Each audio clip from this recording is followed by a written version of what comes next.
week 4. Banking in the financial sector. Ooh. All right. Now, on the last video, I mentioned several times that investment is really expensive. So if we're really focused in on how important investment is in the macroeconomy, then we need to know how it gets financed. And obviously then consumer spending and the government, which we'll talk about in great detail later, also involve the financial market. Now, in fact, Keynes even said in 1937, banks hold the key position in the transition from a lower to a higher scale of activity. Regardless of how clever your investment plan is, unless a banker agrees with you, it ain't happening. All right, so what does the financial sector need to do? It needs to do 2 things.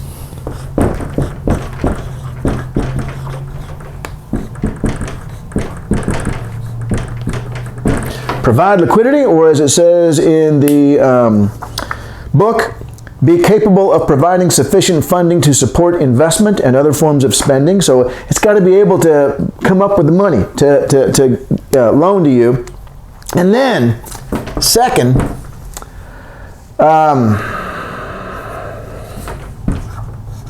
it's got to generate reasonably accurate, let's call it credit reports. Since I'm sure you'll know what that means. Reasonably accurate, sorry, that was written horribly. Reasonably accurate credit reports, all right? When they try to decide to whom they should loan money and at what interest rate and what terms, let us hope that they are using reliable information to do so, all right? Otherwise, the funding is not going to be distributed in a way that is most advantageous to economic growth, which is what we want. So, this one, I'm going to say, as we go over this, I'm going to say, no problem. It does a really good job with that, and thank goodness it does, all right? That's not going to be a real problem. This one is, and for very much the same reasons as we had our entrepreneurs making their investment decisions. It's an uncertain world, all right? It's an uncertain world, so it's hard to come up with these forecasts, and they will make persistent errors. They will make errors that will tend to cause economic activity to decline.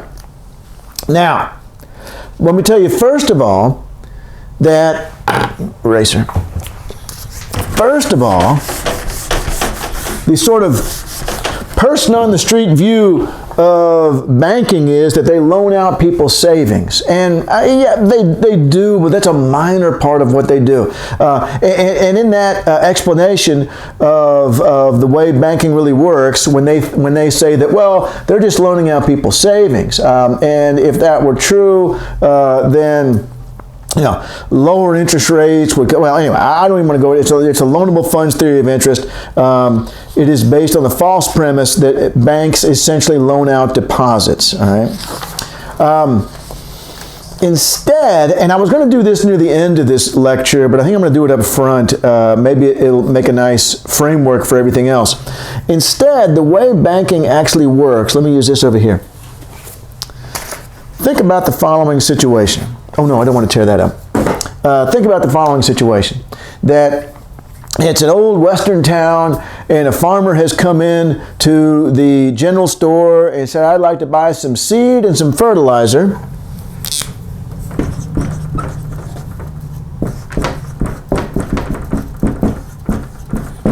And let's say that adds up to $50, all right, $50. But I don't have any money. Could you give it to me on credit, and I will pay you once the crop comes in, all right? And maybe this is the cash price, and they charge the farmer $55 or whatever. It doesn't really matter to this example, which way they do it. So anyway, they end up, the general store owner says, well, sure, I know you. I know your farm. You're a good farmer. And I'm happy to do this. So and I'm trying to find a scrap piece of paper here. I picked out the one homework that has stuff written on both sides. All right, so here's a homework assignment that I went over in one of the homework videos. And what I'm going to write on here is,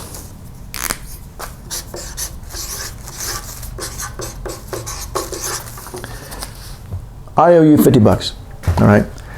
The farmer signs this, the general store owner holds on to this. Here, all right, there's signature, right? The general store owner holds on to this. The farmer walks out with seed and fertilizer. Now think about this. The general store owner's walking down the street, and they see a saddle they'd like to buy. And gosh, if only I had 50 bucks. Wait a minute, watch this in my back pocket. I wonder if the people who are selling the saddle would accept this instead of cash. And so they check with the people who own the saddle, and why, we know Farmer Bob too. Why, he's great. Oh, he's good for that money, sure. And so they trade this. The general store owner trades this for the saddle, all right? Now the saddle people have got this, and they're walking through town. The point is, this is money. This is money. When the general store owner, who had nobody's savings, the general store owner didn't have anybody's savings, right? When the general store owner said to the farmer, I will let you walk out of here with the seed and the fertilizer if you sign this sheet of paper, they created money. They created money. The credit creates money, all right? And this can be passed all around town, right? Maybe broken down into smaller units. Maybe if you go to a neighboring town, like, we don't know Farmer Bob. We'll give you 40 for that, you know? And so, which, by the way, points out, and I don't think I have this in the chapter, which just struck me, how incredibly dependent I'm having my lunch now. How incredibly dependent the financial sector is on trust. On trust. When trust goes away, it collapses. Why did the farmer get this? Trust. I trusted you would pay back, all right? When you went to a neighboring town and they wouldn't give you 50 bucks for it, they'd only give you a $40 thing for it, that's because they don't know Farmer Bob, all right? It depends on trust. And if the faith in Farmer Bob collapses, then this is worthless. But up until that point, it was passed all around town as if it were cash. That is how the financial sector really works in a modern society. All right, so I just want you to have that as background, okay? As I said, I had it worked into my lecture here, but I was going to do it at the end, and then I just now thought to myself, actually, that'd be good at the beginning to give everybody kind of a sense of where we're headed, rather than to bring up as a surprise at the end. Okay, here we go. Now let me show you something very important to the bank. Is that where I want to go next? Yeah. Oh, I don't have to draw all that up there. Well, let's do it the first time. Let's do it the first time. All right. Assets, liabilities.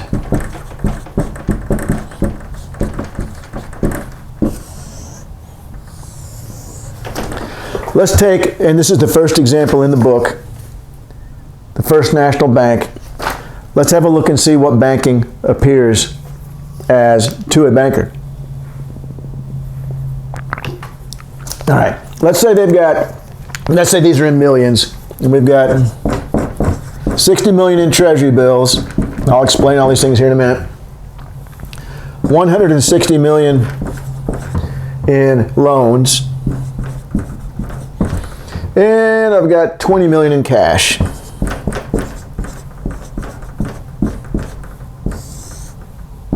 And that adds up to 240 million. Then their liabilities, 200 in checking, 10 million in borrowed funds,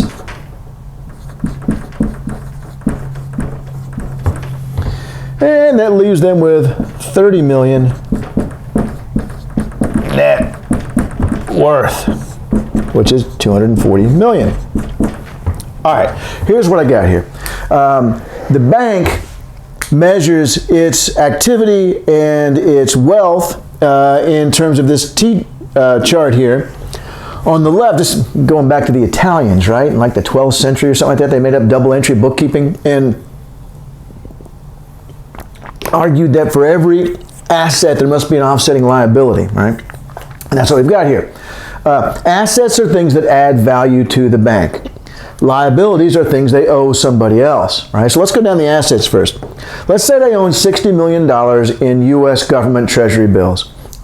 These are incredibly safe, which is why they don't offer much interest, right? Why they don't offer much interest. There's an inverse relationship between how risky an asset is and the rate of return that it offers. Loans are their big money makers. They're in the business to make, mortgages, you want to buy a fridge, that sort of thing, then they're loaning out money. That's your big money maker, but they might not get paid back, all right? There's a chance of default here that doesn't really exist up here, all right? And then they've got $20 million in cash in the vault, let's say. And what's the likelihood that cash isn't cash? Well, zero. I mean, it's cash. It's already cash. You don't have to worry about it becoming cash. It's already cash. That adds up to 240. Now, this commercial bank, they've got $200 million of their customers have money in their checking accounts at the bank. That's not the bank's money. You can take it anytime you want, right? And the borrowed money, banks borrow money. Banks borrow money from other banks. Banks borrow money from you. When you buy a CD, when you put money in your savings account, that's money they borrowed from you. When they borrow money from the Federal Reserve. The net worth is really this. Let me show you.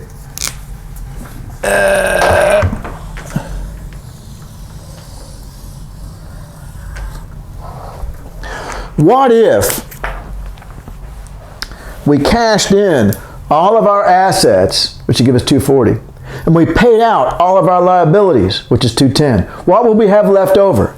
All right, so it goes under liabilities, what we have left over. It feels like it shouldn't be there, right? It's like, well, but that's like a good thing. Well, the way I saw it explained in one book was, well, this is what they owe the owners of the bank, right? So let's say it's a public bank, in stock or whatever. It's not their bank. The bank is just is the entity that's carrying out the transactions, but other people own it. But essentially, it's what's left over, all right, net worth. And by the way, as we get into this is going to be the big number to pay attention to. This is going to be the really important one, the net worth of the bank. Now, let's see, let me jump ahead to this. Should I? Yeah. Right. Notice that the 20 here is 10% of the 200. Banks are no longer required to keep a certain amount of cash in the vault to protect against people coming in to take out their money from their checking account. But they used to be. Up until March 2020, banks were required to keep 10% of total checking in the vault. And the historical part of the book that goes over what happened in the U.S. from 1954, I can't even remember what I did now, 52, to 2020, this rule was in effect that entire time. So it's historically accurate. Also, as you'll see, they suspended the rule in March 2020, and I think you'll see why they suspended it. It doesn't really make much difference.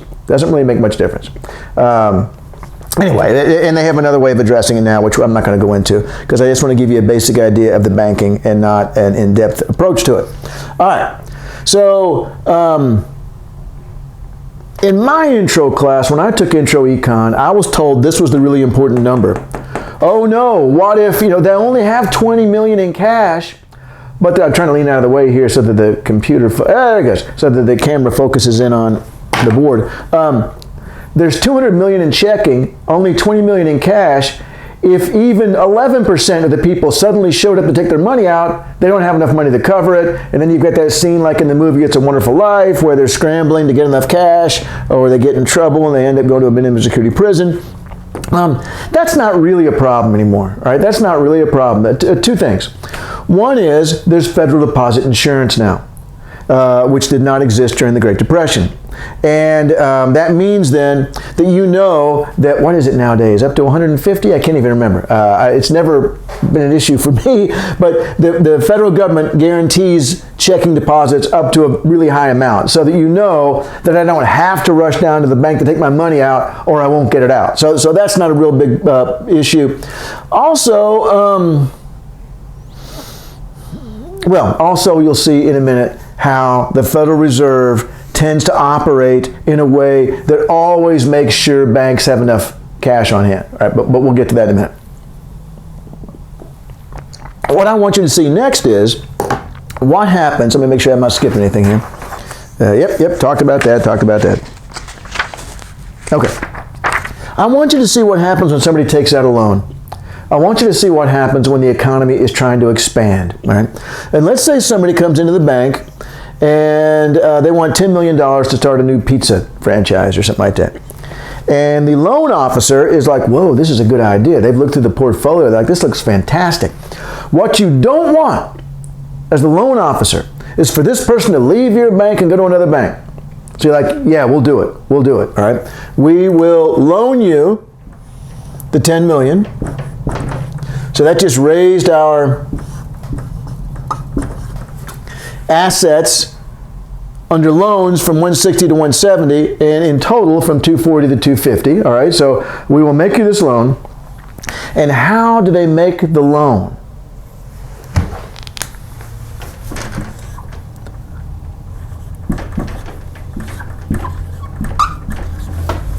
They hand this person a checkbook. And they say, there's $10 million in that account. Have at it. Write your checks that you need to have your restaurant built and so forth. We look forward to you paying the payments as they come due. Again, I've gotten in the way of the thing. There you go. As they come due. Where did they get that $10 million?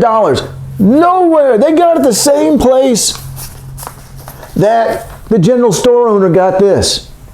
All right? They got it the same place. They just made it up. All right? This has been going on for a couple of centuries. It's what banks do. Banks extend credit. Now think about what the bank is doing here, that the general store owner was required to not only know how to run a general store, but also they were required to understand how to make a determination of someone's creditworthiness. Old Bob coming in, the farmer, I've got to know a lot about Bob. All right, and so what we've done is with banking is we've split that job up. Now only the bank needs to be able to figure out creditworthiness. The person who sold you the TV at Best Buy does not need to be able to figure out how creditworthy you are. But because the bank's going to do it, all right? They're going to sell you the TV, and then you're going to sign up for a credit card or whatever, an account, and that's going to go through a financing organization, which is going to do all this. And where do they get that cash that they loan to you? They make it up. Which means, of course, that if this bank were to collapse and fail, then that money's no good anymore. Now, we have various protections against that now, and it still happens. And by the way, not all deposits are insured, and it sometimes takes a while to get the money back. So there's several complications here. So we can have banks fail still, all right? And what they're banking on, though, what they're banking on is that just as this person did here, I'm banking on the farmer making the money. Otherwise, I just gave away a bag of fertilizer and a bag of seed for nothing, and that's going to hurt my bottom line. And so I'm banking on them to actually be able to make the money to pay this back, and I can tear up that IOU and go on to get ready for the next season. Now, there's a problem here I need to resolve. And that is, hang on, let me make sure I'm not skipping something. Yep. I will point out, as it says in the book, there's a fellow named Werner, Dr. Werner, who's done a lot of research on that. He estimated that about 97% of all the money created in our economy is just from this process. It's just made up money. It's credit.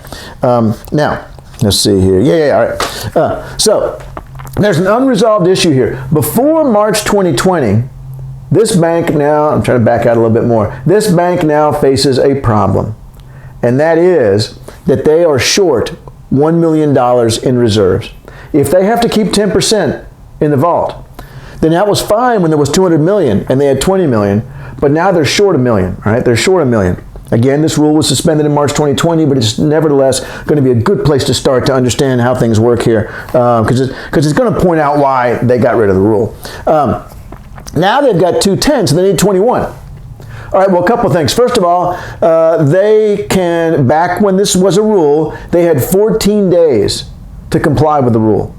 So the day of the loan being made, whatever, we'll worry about it later. All right, this was a great idea, this pizza thing.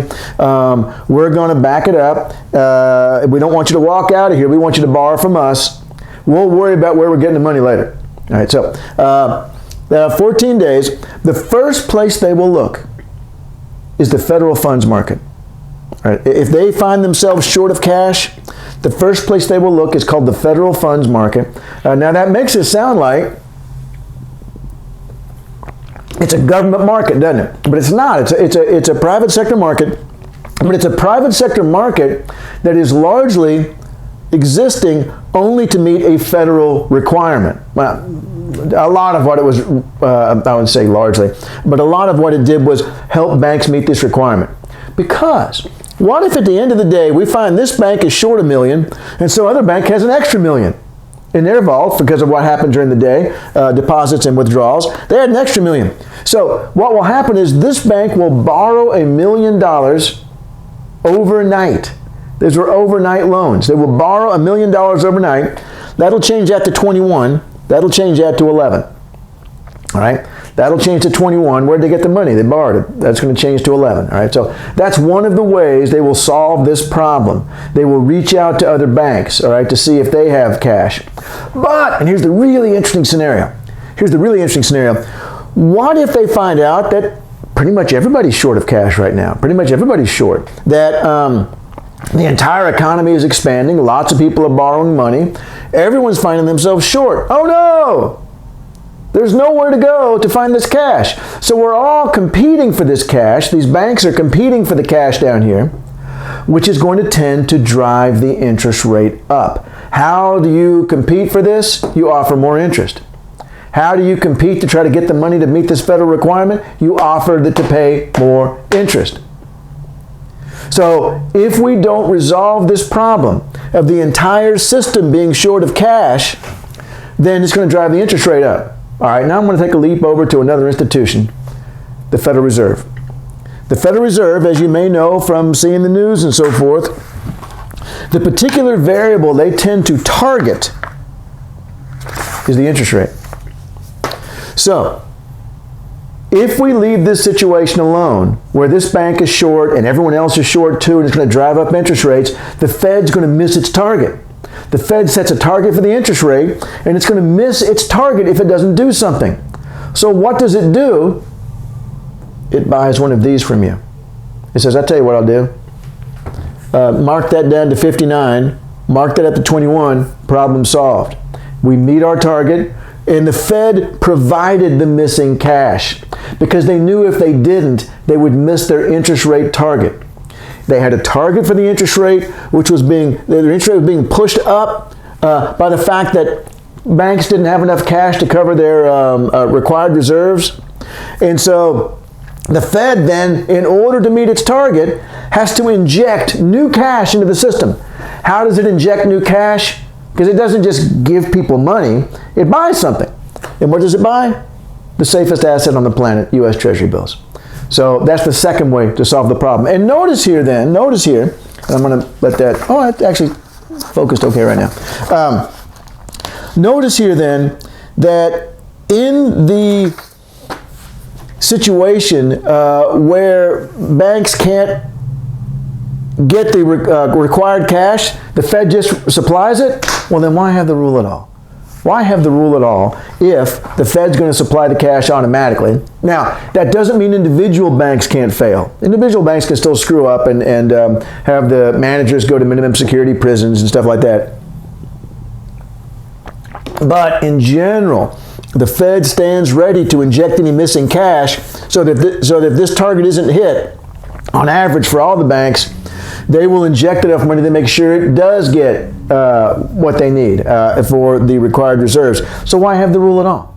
So what they've gone to instead is they actually offer interest on this cash, a little bit of interest to encourage banks to keep a certain amount of money in the vault. But they've gotten rid of the rule. But don't worry, this understanding of the way it works is sufficient for us, right? We don't have to worry about what happened since March because this actually is indicative of why they did what they did in March. And, yep, already said that. Yep.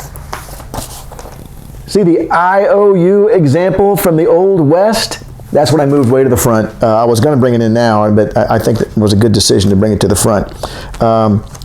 In short, given the conditions under which modern banking takes place, maintenance of sufficient reserves is therefore almost a non-issue. Indeed, so much that the Federal Reserve suspended the rule entirely at the outbreak of COVID with no intention of ever bringing it back. All right. So, this is why, remember the two things that here, let me show you that page again. Oh, actually, I don't think I ever showed it to you in the first place.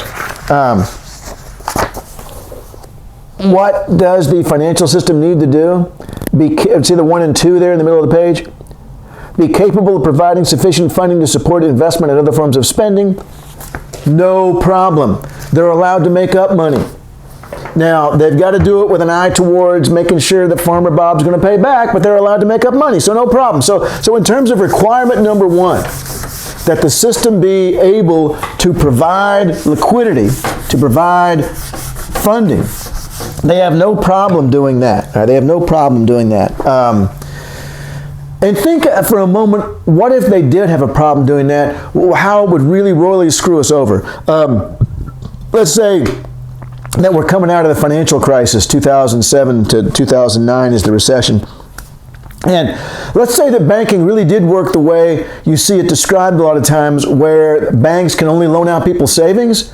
People ain't got a lot of savings coming out of the financial crisis. People don't have a lot of savings coming out of the Great Depression. Imagine how hard it would be for the economy to expand if we had to wait for people in the middle of a downturn to save enough money to finance an upturn. We don't have to. We just make some of these up, all right? And then the economy can expand. All right, but is the money going to the right people? Is the money going to people who will pay back? Generally speaking, yeah, but here's the problem. Let's see which graph or which T-table do I want to use for this one.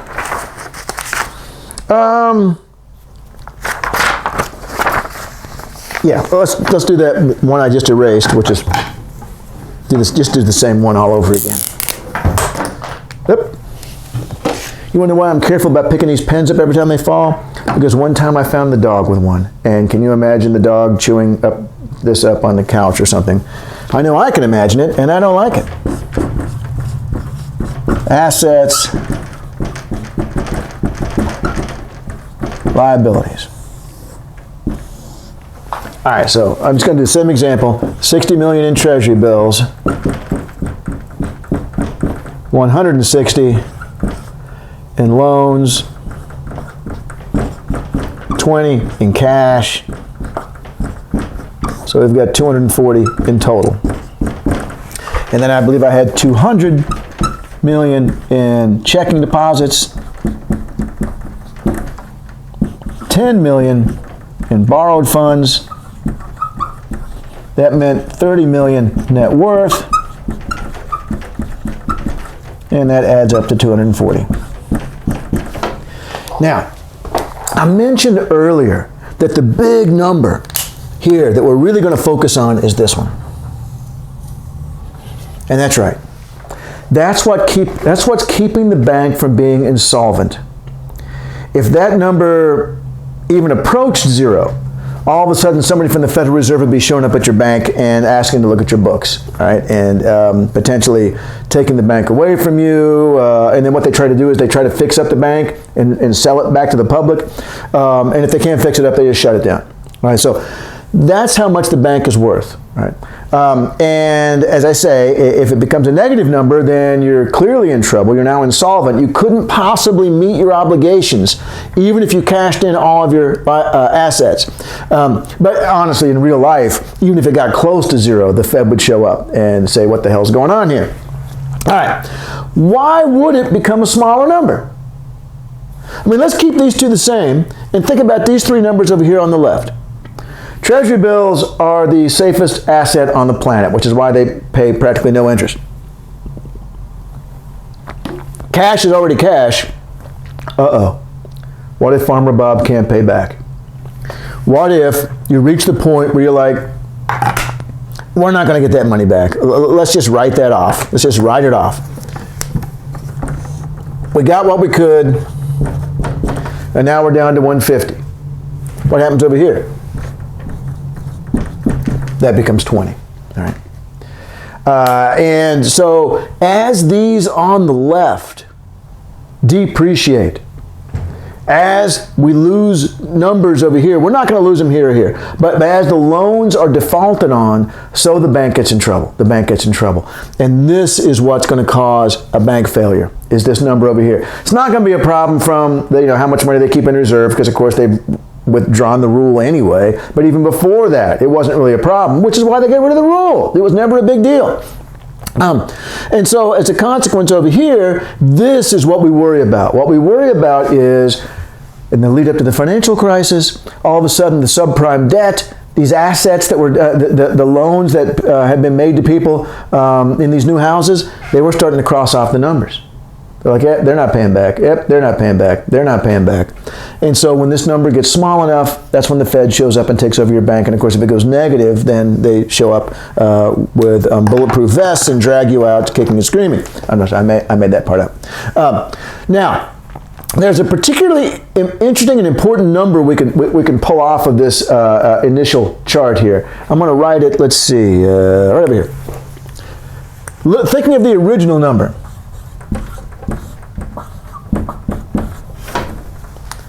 30 divided by 240.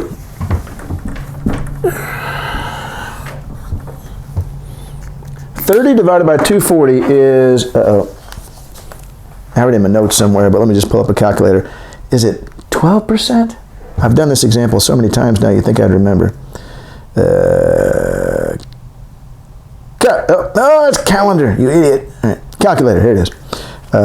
30 divided by 240. 12.5. It is 12.5%. All right. 12.5%. That is an extremely important number. It is the capital to asset ratio, or the net worth to asset. These are the total assets, right? It is the net worth to asset ratio, or it's sometimes called the capital to asset ratio. Sometimes it's referred to as capital, which is one of the places where we get confused with the name of with the use of the word capital. Of course, it means financial capital in this context. What does 12.5% mean? It means that the assets of this institution can depreciate by no more than 12.5% before this bank hits zero on net worth. It represents how close this bank is to bankruptcy. It is 12.5% away from failure. It is 12.5%. Now, of course, obviously, some of these are more and less likely to fail than others, but it is 12.5% away from failure. Now, think about what happened when this bank made that new loan. When it made that new loan, let's see, so let me, I guess, erase my blue here. Let me just repair that, and over here. I want you to see what happens when a bank makes a loan here. 160, and of course that was 30. All right. That loan I made a while ago, I went 170, 210, so that's now 250 and 250, all right? Gosh, you can already see it. Now, I know they still have to solve the problem of the 20 under the old system, right? But look at what we just did. We just changed the assets without changing the net worth. The net worth is still 30. But the assets are now 250. So it's now 30 divided by 250. It's now 30 divided by 250, which is 11 point something. I can't remember. Yeah, here it is. What did I say it was? 30 divided by 250. 12%. All right, it's now dropped to 12%. Now, that's going to vary a little bit, and you'll see in the book, depending on how I decide to solve this problem, whether I solve it by selling T-bills or by borrowing more money, but it's still going to fall. Every time the bank makes a loan, its capital to asset ratio is going to fall. Every time the bank makes a loan, its net worth to asset ratio is going to fall. Which means, what's going to be happening during expansion? Their capital to asset ratios are falling. All right? Their capital to asset ratios are falling as they make more loans. Why wouldn't they make more loans? I mean, that's what the big money maker, right? That's what they want to make loans. And so, I give a little highlighted portion right here. In short, every new loan, the very thing the bank must target in order to earn higher profits, and which will represent an increasingly large percentage of their assets over the course of an expansion, lowers the capital asset ratio and makes them more vulnerable to a downturn. So as the economy is moving up that expansion right there, the financial sector is becoming increasingly dependent on the expansion continuing. It's becoming increasingly dependent on the expansion continuing. And bankers also operate in that same environment of uncertainty as everybody else. So when they're making their forecasts, they've got the same problem as everybody else in terms of not being able to form a conclusive argument. In addition, a fellow named Hyman Minsky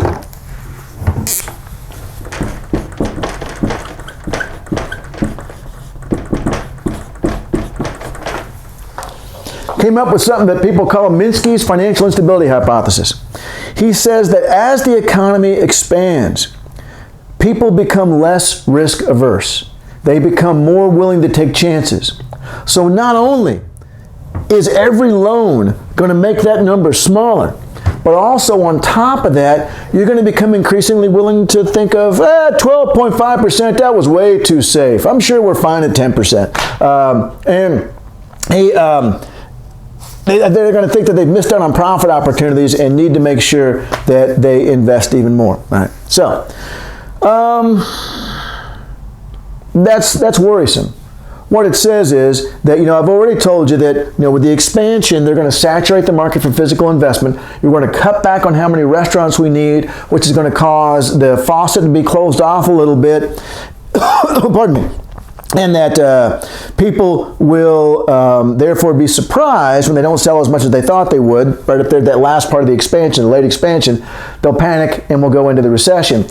On top of that, there is no point during the cycle where the financial sector is more vulnerable to a downturn than at the top up here. They've made so many loans now, and they are really dependent on the expansion continuing, and they've lowered their level of caution as things went well. One of Minsky's famous things is that stability is destabilizing. That when things are going along well, people start to say, I'm not sure why I was, checking the air pressure in my tire all the time. What was that for? And then you find out that you should have. Or, okay, I'm doing laundry right now at the same time I'm doing this. We've had a dryer fire, by the way. I was very proud of the family. Everyone sprung into action right away. It was some years ago. I went over to pull the dryer out from the wall and unplug it. Melanie ran to the kitchen to get the fire extinguisher. And some lint had caught fire underneath. And honestly, the dryer still worked after that for a long time. So we got to it pretty quickly. I think it just would have burned itself out real fast. But I'm very sensitive to dryer fire now. But do I find myself, I don't need there haven't been any problems now for 6 months. What the heck? So he says we do that all the time, and it's especially important in the financial sector. Let me show you here, and I'm not going to write all this on the board because it's a lot. Before I do that, let me make absolutely sure I didn't skip anything important here, because once I got going there, I just kept going. Assets, reserves, $10 million loan, address a shortfall, targeting interest rates, don't need to worry about reserves, managing it, unfortunately. Okay, yeah, I think I'm fine. 12.5%. Oh, it was written right here. I could have just looked it up.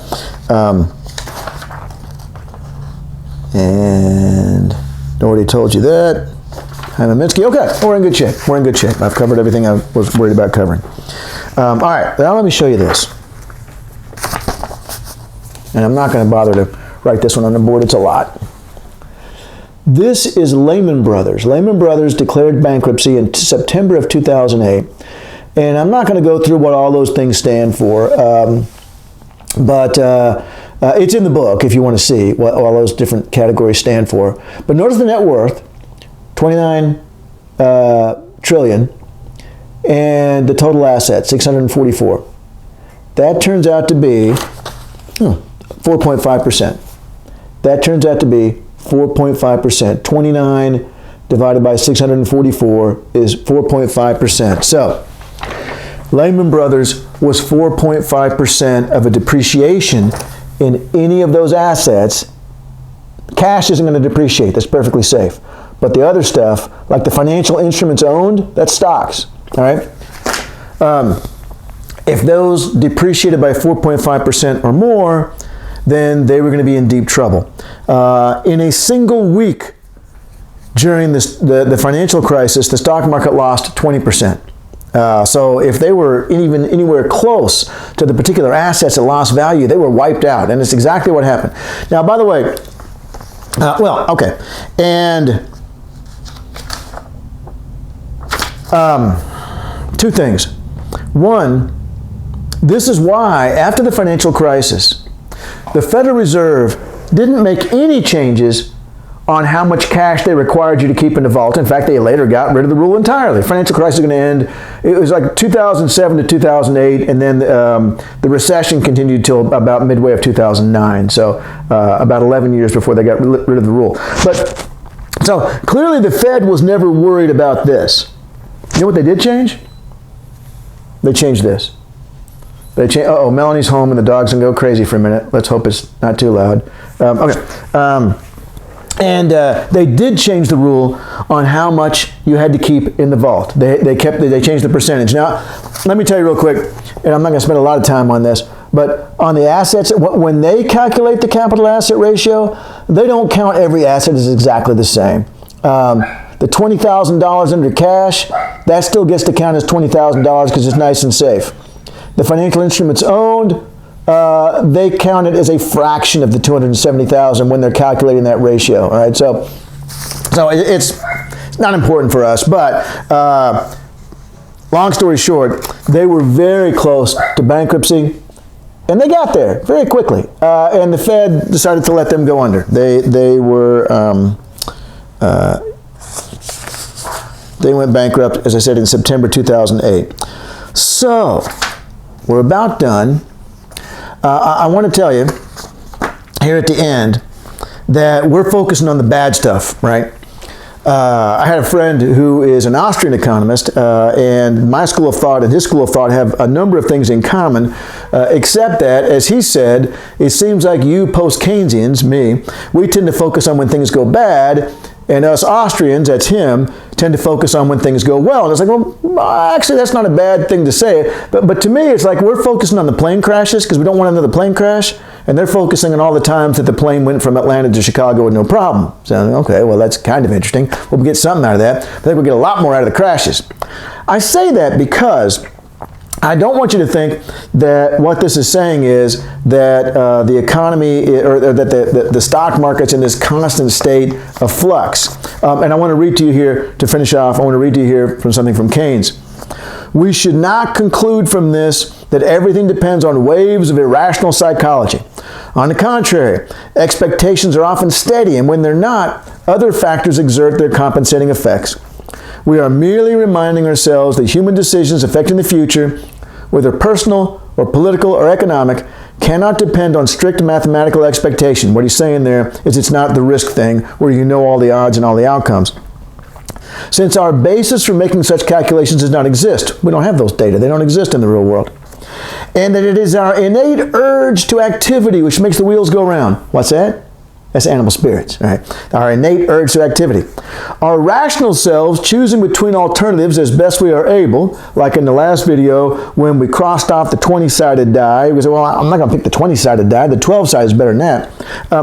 Calculating where we can, but often falling back on our motive on whim or sentiment or chance. All right. Bottom line is that in the real world, we observe periods of relative stability, punctuated by episodes of volatility, euphoria, panic, boom, and bust. These are not what mainstream economists call black swan events, like some weird things that happens now and then. It's just really unusual. These are built into the system. The system creates the downturn. The system creates at the top of the expansion. We stop investing, which lowers profits, which causes panic. And the financial sector is at its weakest moment at that very time. And that's it for this week's lecture. What do we got next time? Ooh, market structure, money growth, and inflation. When I say I can't wait, I'm actually being serious. See you then.